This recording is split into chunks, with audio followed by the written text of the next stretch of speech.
Assalamualaikum warahmatullahi wabarakatuh. Alhamdulillahi rabbil alamin. Assalatu wassalamu ala asyrafil anbiya'i wal mursalin. Sayyidina wa maulana Muhammad wa ala alihi wa sahbihi ajma'in. Subhanaka la ilma lana illa ma 'allamtana. Innaka antal alimul hakim. Wa la hawla wa la quwwata illa billahil aliyyil azim. Amma ba'd. Alhamdulillah. Syukur pada Allah Subhanahu wa taala. Sahabat sekalian, kita diberikan peluang oleh Allah Subhanahu Wa Taala untuk berada pada sesi yang kedua tadabbur surah Yusuf, dan mari sama-sama kita mulakan perkongsian kita pada malam ini dengan bacaan umul kitab Al-Fatihah. A'udzu billahi minasy syaithanir rajim. Bismillahirrahmanirrahim. Alhamdulillahi Rabbil Alamin. Ar-Rahmanir Rahim. Maliki Yawmiddin. Iyyaka na'budu wa iyyaka nasta'in. Ihdinas siratal mustaqim. Siratal ladzina an'amta 'alaihim. Ghairil maghdubi 'alaihim waladdallin.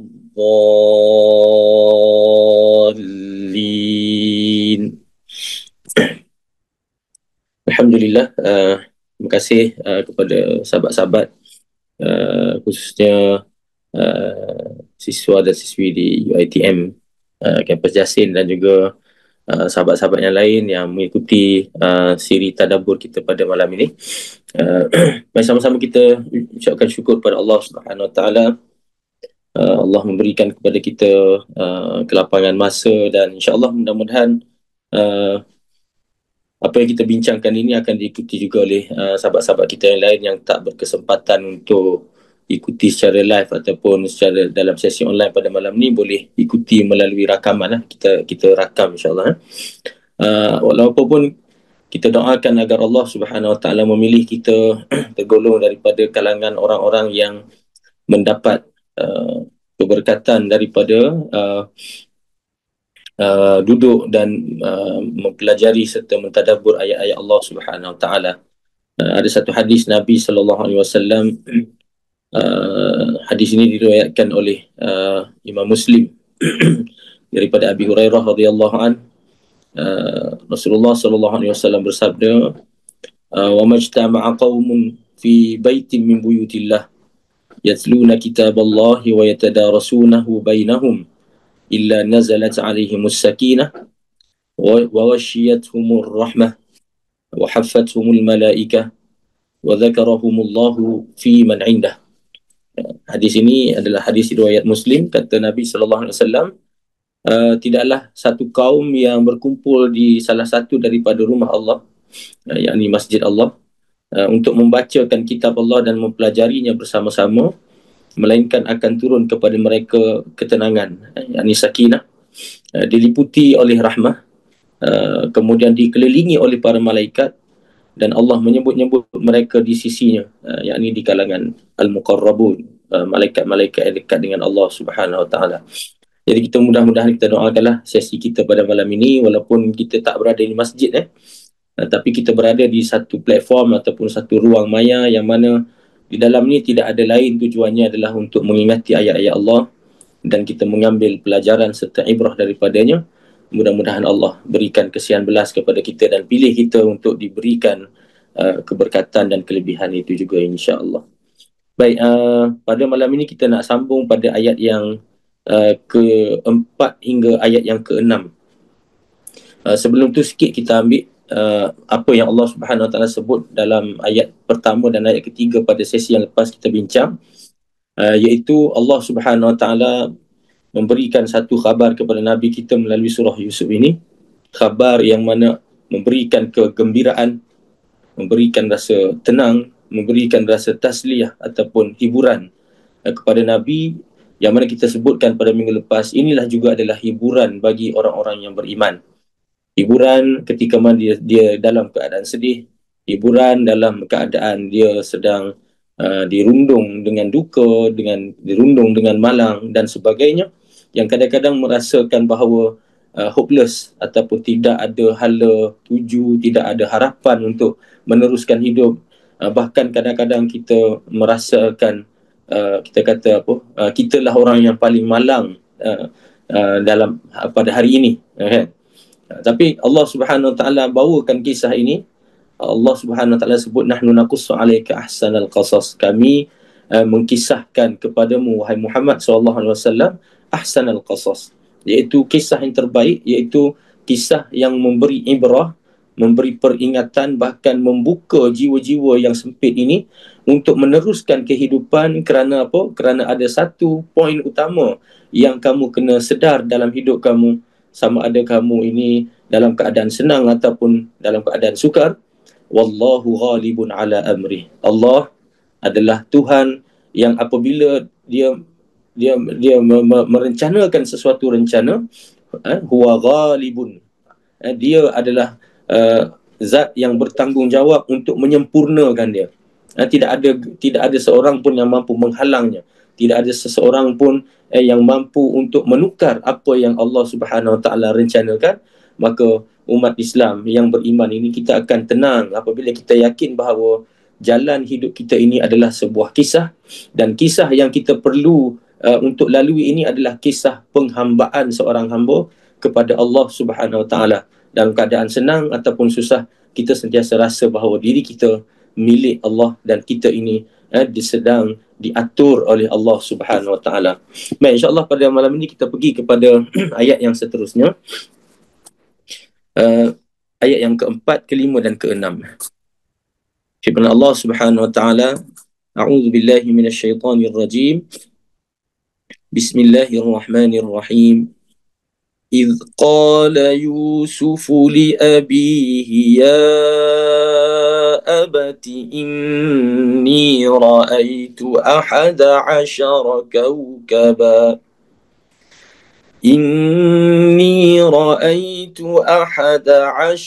كوكبا والشمس والقمر إني رأيت 11 كوكبا والشمس والقمر رأيتهم لي ساجدين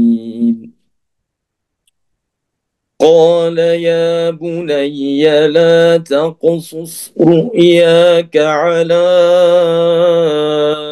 إخوتك فيكيدوا لك كيدا إن الشيطان للإنسان عدو مبين وكذلك يجتبيك ربك ويعلمك من تأويل الأحاديث ويتم نعمته عليك وعلى آل يعقوب كما أتمها على أبويك من قبل إبراهيم وإسحاق إن ربك عليم حكيم. صدق الله العظيم. Firman Allah Subhanahu Wa Taala, إذ قال يوسف, iaitu ingatlah ketika mana Yusuf berkata li abihi, kepada ayahnya, ya abati, wahai ayah. Ini adalah panggilan kasih sayang seorang anak, ya abah, wahai ayah. Ayah, inni ra'aitu, ya ayah, sesungguhnya saya telah pun melihat, yakni ra'aitu fil manam, melihat di dalam tidur saya, maknanya bermimpi. Saya telah bermimpi 11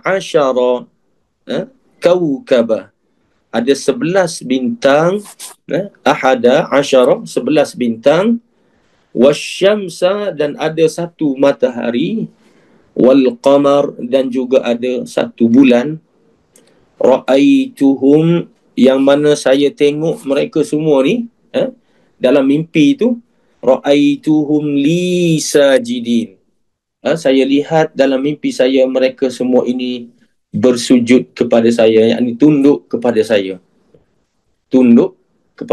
Maka Nabi Yusuf ni cerita satu mimpi kepada ayah dia. Ya ayah, dia kata semalam saya ada mimpi. Maknanya mimpi ni adalah satu mimpi yang sangat jelas. Dan kata para mufassir, mimpi seorang Nabi ini adalah mimpi ar-ru'yatus sadiqah, mimpi yang benar, min alamatin nubuwah, daripada tanda-tanda kenabian. Dan sebenarnya mimpi ni, kalau kita pun sebenarnya kadang-kadang ada dua jenis mimpi kan. Bila kita mimpi ni, kadang-kadang kita bangun pagi tu kita perasan kita macam ada mimpi sesuatu dan kita macam ingat-ingat tapi dia tak jelas. Tapi ada kadang-kadang kita bangun tu teringat-ingat dan mimpi itu seakan-akan clear depan mata kita.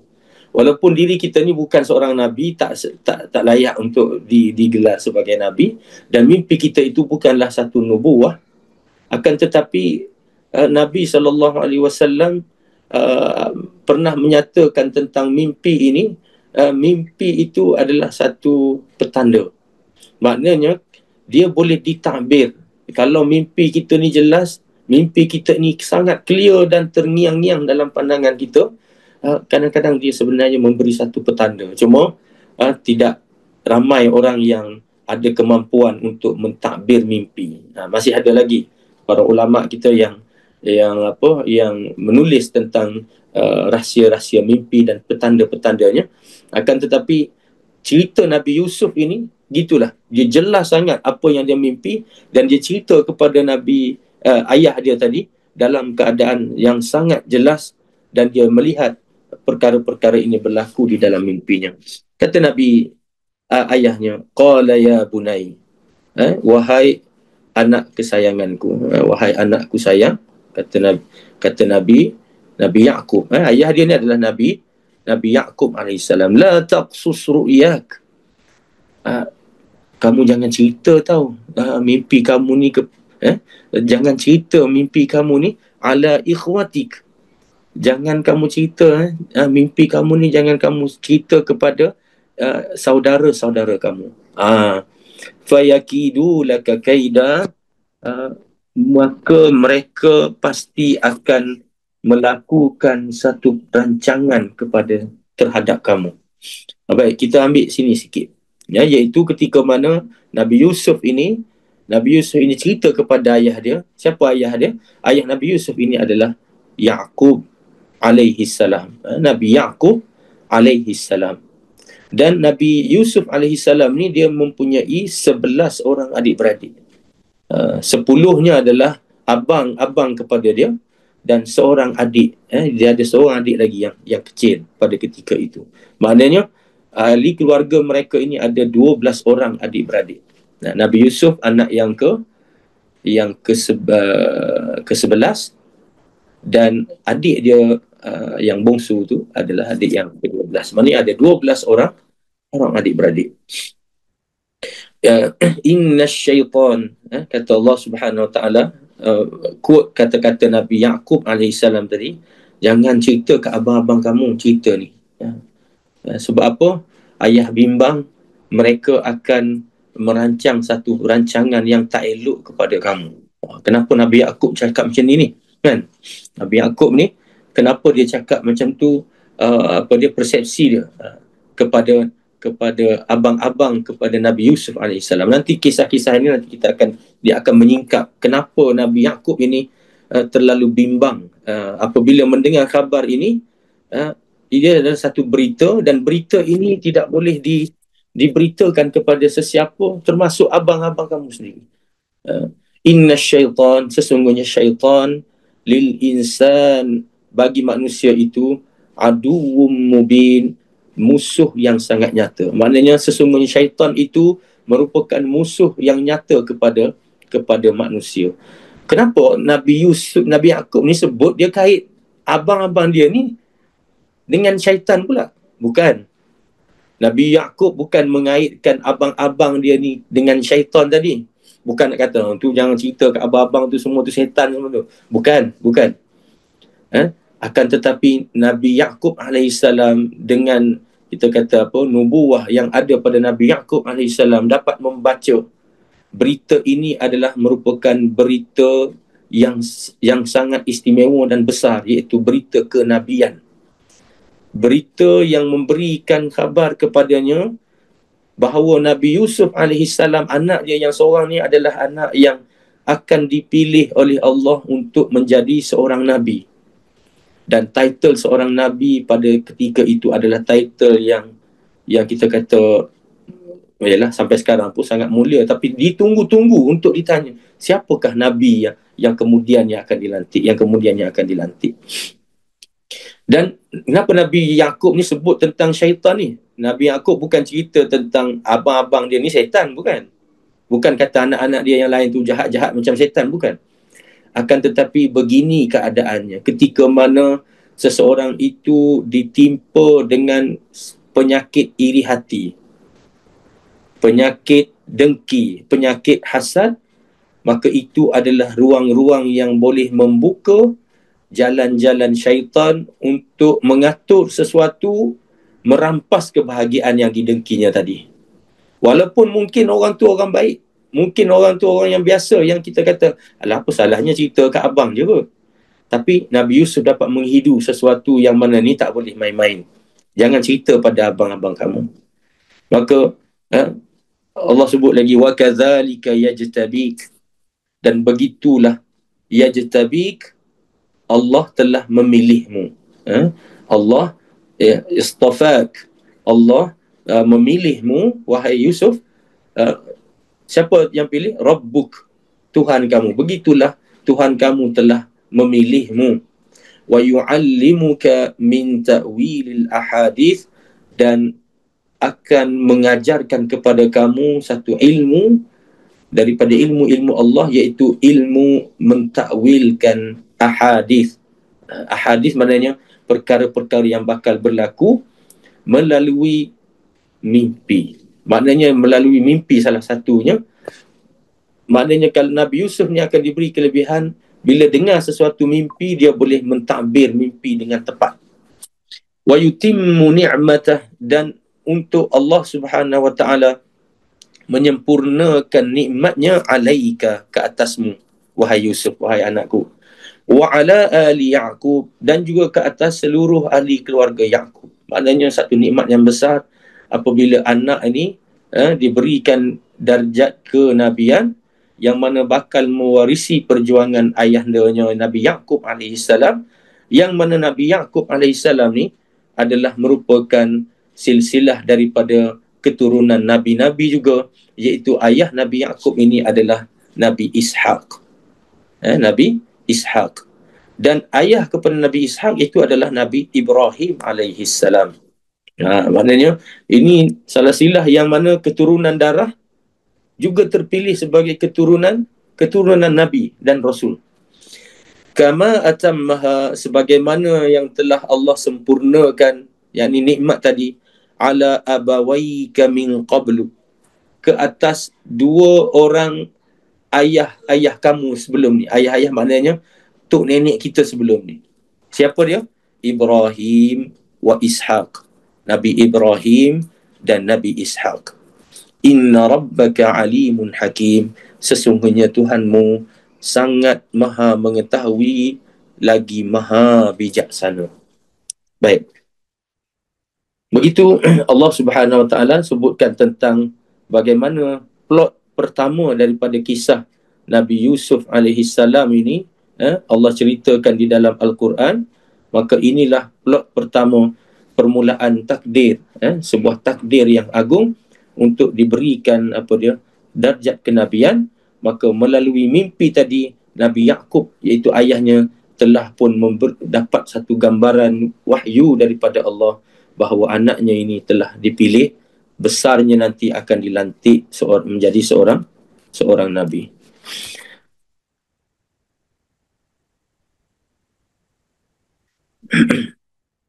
Baik. Kita pergi kepada silsilah tadi. Iaitu silsilah keluarga yang mulia tadi, yang mana dimulakan dengan datuknya tu, iaitu Nabi Ibrahim alaihissalam. Nabi Ibrahim, minggu lepas kita dah sebut dah sikit sebagai gambaran awal. Nabi Ibrahim ni digelar sebagai Abul Anbiya, bapa kepada para Nabi dan Rasul. Kalau kita tengok silsilah pun daripada Nabi Adam kan. Adam, Idris, Nuh, Hud, Saleh kan. Kemudian Ibrahim. Baik, Nabi Ibrahim alaihissalam ni digelar sebagai bapa kepada segala Nabi, dan ada gelaran khusus kepada Nabi Ibrahim, iaitu Nabi Ibrahim ni Khalilullah, kekasih Allah, rakan dekat, teman rapat kepada Allah Subhanahu Wa Taala.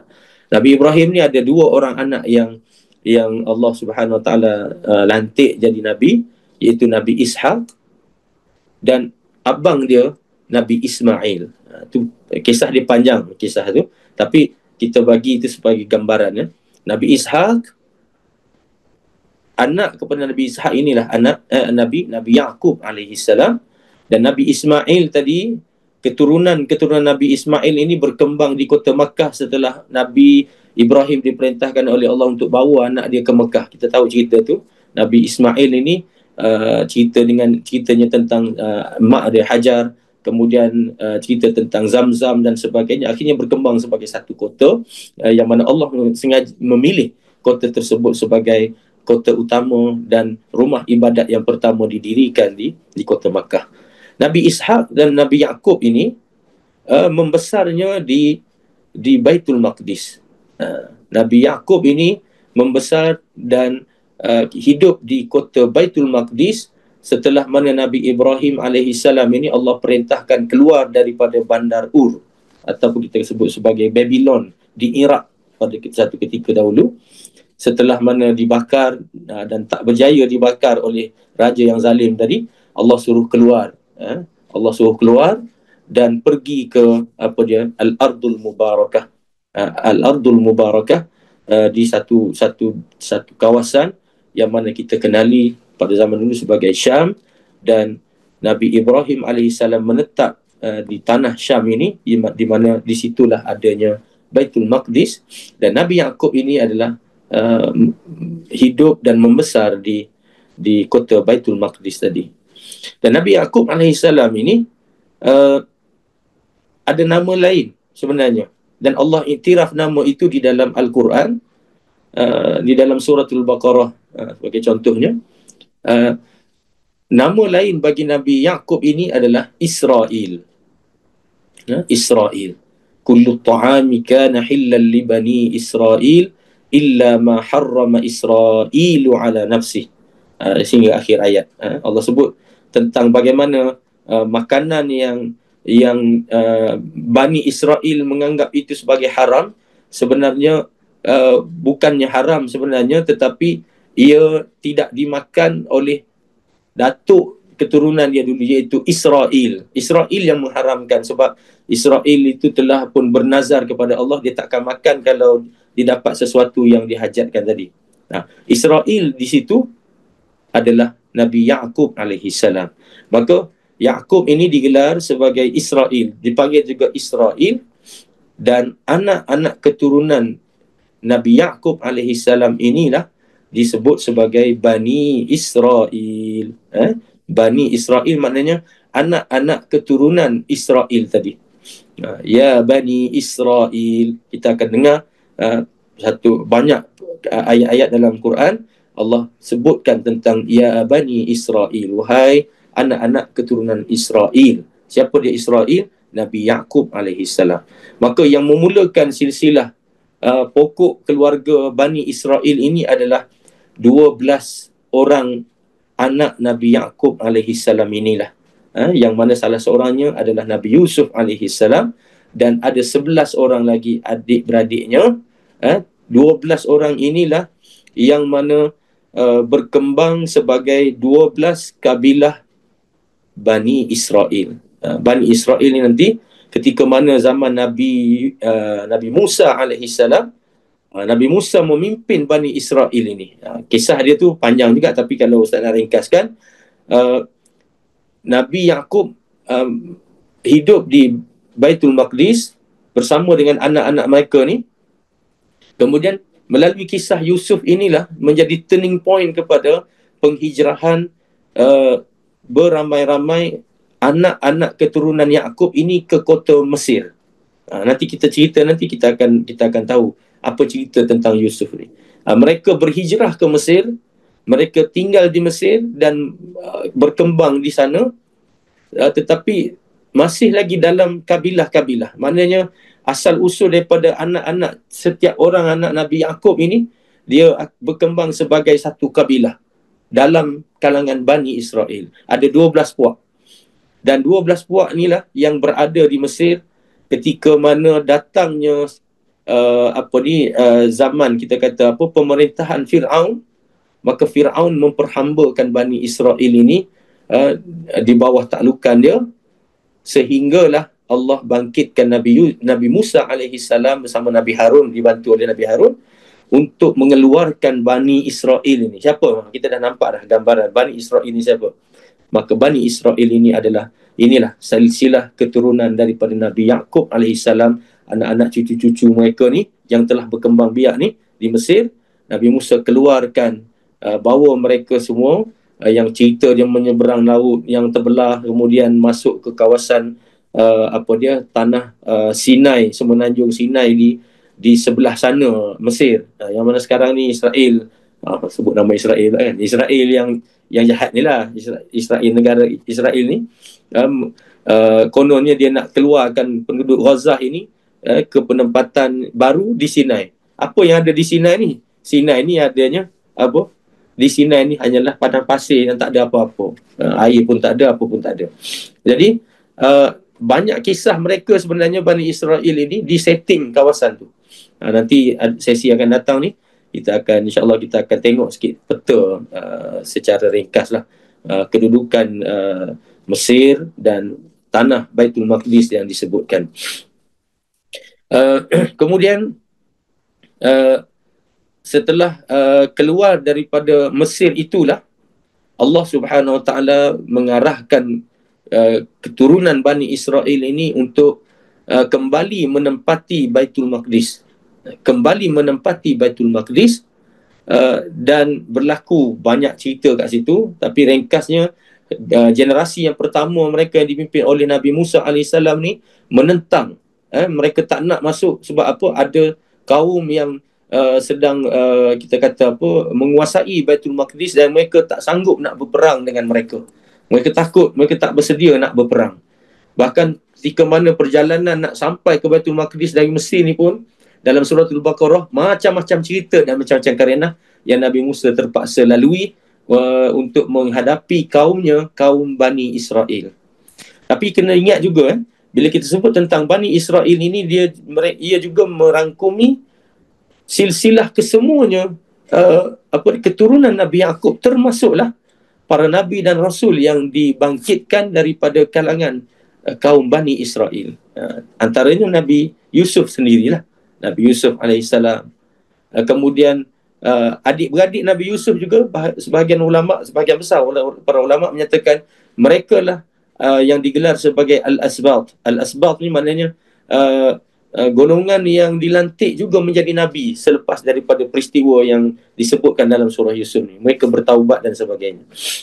Kemudian Nabi-Nabi yang lain ramai lagi. Nabi Isa, Nabi Yahya, Nabi Zakaria, dan kebanyakan 25 rasul tu sebenarnya ada di dalam keturunan Bani Israel. Sebab tu mereka ni adalah satu bangsa yang Allah pilih untuk ditaklifkan sebagai pemimpin dunia pada satu ketika dahulu. Tapi sekarang tak berfungsi lagi. Sebab apa? Sebab mereka melakukan kerosakan di atas muka bumi, dan Allah mencabut kemuliaan itu. Allah berikan kepada Nabi kita Muhammad sallallahu alaihi wasallam dan umat Muhammad sallallahu alaihi wasallam sebagai penyempurna risalah tersebut. Nanti kita akan ceritalah insya-Allah dalam sesi akan datang lah. Kita nak pergi untuk silsilah ini saja supaya nampak gambaran. So bila kita sebut tentang Bani Israel, jangan kita nampak Bani Israel ini semuanya jahat. Tidak. Dan bila kita sebut tentang Bani Israel, jangan kita terpedaya juga bila namanya Israel, kita kata semua keturunan Nabi Yaqub ini adalah orang-orang yang mulia semua. Tidak. Sebab kemuliaan sesuatu ataupun seseorang itu dia bukan terletak dari mana silsilah keturunan darah dia, akan tetapi kemuliaan yang sebenar yang ada dalam Bani Israel ini ketika mana mereka memikul amanah kenabian dan juga risalah tauhid tadi untuk disebarkan dan diamalkan. Maknanya ketika itu mereka dimuliakan oleh Allah kerana para nabi ramai di kalangan mereka, para rasul ramai di kalangan mereka, dan kitab-kitab utama juga adalah kebanyakannya iaitu 4 kitab utama itu daripada diturunkan kepada nabi-nabi dalam kalangan Bani Israel. Maka kemuliaan mereka ni bukan semata-mata sebab mereka ni keturunan nabi. Tidak ada kemuliaan pun jika dia tidak mengikuti apa yang dibawa oleh nabi. Begitu juga daripada mana-mana pun. Kalau kita kata tok kita dulu tok guru ke, tok kita dulu ulama ke, tok kita dulu orang-orang yang berilmu dan sebagainya, tapi kita tak akan ada apa-apa kemuliaan kalau kita tidak mengikuti apa yang diajarkan, kita tidak mengamalkan, dan kita tidak menggambar dan mencerminkan bahawa kita ni adalah pembawa pembawa amanah daripada silsilah yang sebelum daripada kita. Baik, kemudian yang ni Ustaz dah sebut tadi, mimpi para nabi ni adalah wahyu. Kemudian petanda kemuliaan, mulianya ni adalah apabila Allah memberikan petanda bahawa diri Yusuf ini akan menjadi seorang nabi. Kemudian Al-Qurtubi rahimahullah ada sebutkan, ni Ustaz rangkumkan daripada apa yang disebut dalam tafsir Al-Qurtubi. Disebutkan perlunya ada rasa berhati-hati dan memilih ketika mana kita nak menyampaikan khabar-khabar istimewa yang ada pada diri kita. Ini satu perkara sebenarnya yang perlu kita ambil perhatian. Kadang-kadang setengah orang dia bila dia ada sesuatu kelebihan dan sebagainya, dia suka untuk share pada orang, tapi bila ditanya kenapa share ni, dia kata saja. Saja-saja. Sebenarnya bila sebut saja-saja tu sebenarnya sepatutnya tak berlaku begitu. Kalau dia share pada seseorang ini, sebenarnya dia ada satu tujuan yang khusus dan tertentu. Kalau apa yang dia share itu dapat memberi manfaat, okey. Tapi kalau dia dapat sesuatu nikmat, tapi dia share itu dalam keadaan dia saja-saja, ataupun lebih dahsyat lagi kalau dia nak menunjuk-nunjuk kan, maka itu sebenarnya ambillah pelajaran daripada kisah Nabi Yusuf ini. Kerana apa? Kerana bukan masalahnya orang yang menerima khabar baik daripada kita tu, itu okey lagi. Kadang-kadang kita kata alah, share dekat medsos je pun, orang yang tengok pun orang yang takkanlah ada niat jahat, takkanlah orang yang jahat-jahat semua dalam tu, ramai orang yang baik-baik, kawan-kawan kita pun semua orang baik-baik. Betul-betul tak dinafikan benda tu, tapi ingat apa yang Nabi Yaqub sebut, innasyaitan kana lil insani aduwwan mubina. Syaitan ini dia akan cuba cari mana poin yang boleh untuk dia masuk pada titik kelemahan seseorang itu, menggunakan berita baik daripada orang lain ini menjadikan seseorang ini mungkin ada perasaan hasad, ataupun mungkin ada perasaan sedih sebab orang tu ada, aku tak ada. Orang tu ada, tak apalah, dia dapat, aku tak dapat. Kadang-kadang perkara-perkara ini dicucuk lagi oleh syaitan, menyebabkan makin dahsyat lagi perasaan-perasaan itu datang kepada orang-orang lain. Maknanya kalau tidak ada keperluan yang memberi manfaat kepada orang, maka Al-Qurtubi ini mengatakan tidak semua perkara perlu dikongsi dengan semua orang, terutamanya jika boleh menimbulkan fitnah ataupun bahaya. Dan prinsip menceritakan sesuatu yang penting secara yang peribadi tentang kita ni, seboleh-bolehnya kita share pada orang-orang yang mampu menyelesaikan masalah kita, dan juga orang yang dekat dengan kita, yang boleh berkongsi rasa dan berkongsi hati dengan kita. Kadang-kadang bila share sesuatu yang orang lain tak tahu, tiba-tiba kita share kepada semua orang dalam media yang besar-besar dan sebagainya, kadang-kadang dia menimbulkan lagi fitnah demi fitnah dan bertambah-tambah lagi.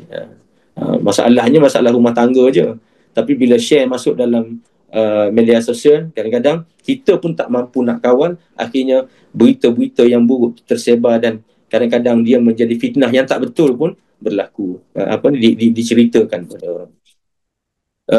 Baik, maka refleksi untuk kita pada hari ini, yang pertama, apakah aku pelajari tentang pentingnya tidak berkongsi semua perkara dengan orang lain? Adakah aku bijak dalam memilih dengan siapa untuk berkongsi rahsia dan impian? Maksudnya kita kena ada direction juga sebenarnya, untuk apa disebarkan, untuk apa diceritakan, untuk apa dikongsikan, untuk apa kita memberitakan. Ataupun kalau tidak ada keperluan untuk itu, maka kita menjadikan dia sebagai satu kita kata satu perkara yang sangat eksklusif untuk kita, yang mana banyak sebenarnya Allah latih diri kita ni untuk eksklusifkan diri kita sendiri. Contohnya menutup aurat tu sebenarnya salah satu daripada simbol eksklusifnya kita ni kepada orang-orang yang tidak ada kaitan dengan kita. Begitu juga apa-apa lainlah yang mungkin kita boleh kaitkan. Okay, kemudian yang kedua, memahami mimpi dengan iman. Refleksi untuk kita, pernahkah aku mendapat mimpi yang memberi petunjuk atau kesan yang mendalam? InsyaAllah nanti Ustaz akan sharekan dalam grup ni bagaimana panduan Nabi SAW ketika mana kita bangun daripada sesuatu mimpi. Ada satu panduan yang Nabi ajar, khususnya ketika mana kita mimpi satu mimpi yang buruk. Sebenarnya ada panduan daripada Nabi SAW. InsyaAllah Ustaz akan share nanti pada dalam grup lah, dalam grup. Kemudian kasih sayang dan bimbingan. Bagaimana aku boleh menerapkan hikmah Nabi Yaqub AS dalam membimbing orang yang aku sayangi? Adakah aku memberikan nasihat dengan penuh kasih sayang dan kebijaksanaan? Maknanya kalau kita ni ada kawan, bagaimana kita bertindak dan berfungsi sebagai check and balance kepada kawan kita. Mungkin kita tengok kawan kita ni agak-agak orang kata terlebih sikit, terlajak sikit, kita jadikan diri kita ni sebagai orang yang boleh memandu dia, memberikan panduan, check and balance kepada dia supaya dia berfikir dan berhati-hati dan sebagainya. Maka mimpi Nabi Yusuf ini mengajar kita bahawa Allah mempunyai rancangan yang indah untuk setiap hamba-Nya. Walaupun kita mungkin tidak memahami sepenuhnya pada masa ini, percayalah bahawa setiap peristiwa dalam hidup kita ni adalah sebahagian daripada rancangannya yang sempurna. Allah ghalibun ala amrih. Allah maha berkuasa untuk melaksanakan apa yang menjadi urusan dia. Maka itulah yang kita perlu ambil pada malam ini. Dan ini sebagai permulaan sebenarnya kepada kisah Nabi Yusuf AS. Kalau ada soalan, mungkin boleh share kan, ataupun boleh tanya. Kalau ada. Ataupun boleh tulis dalam chat.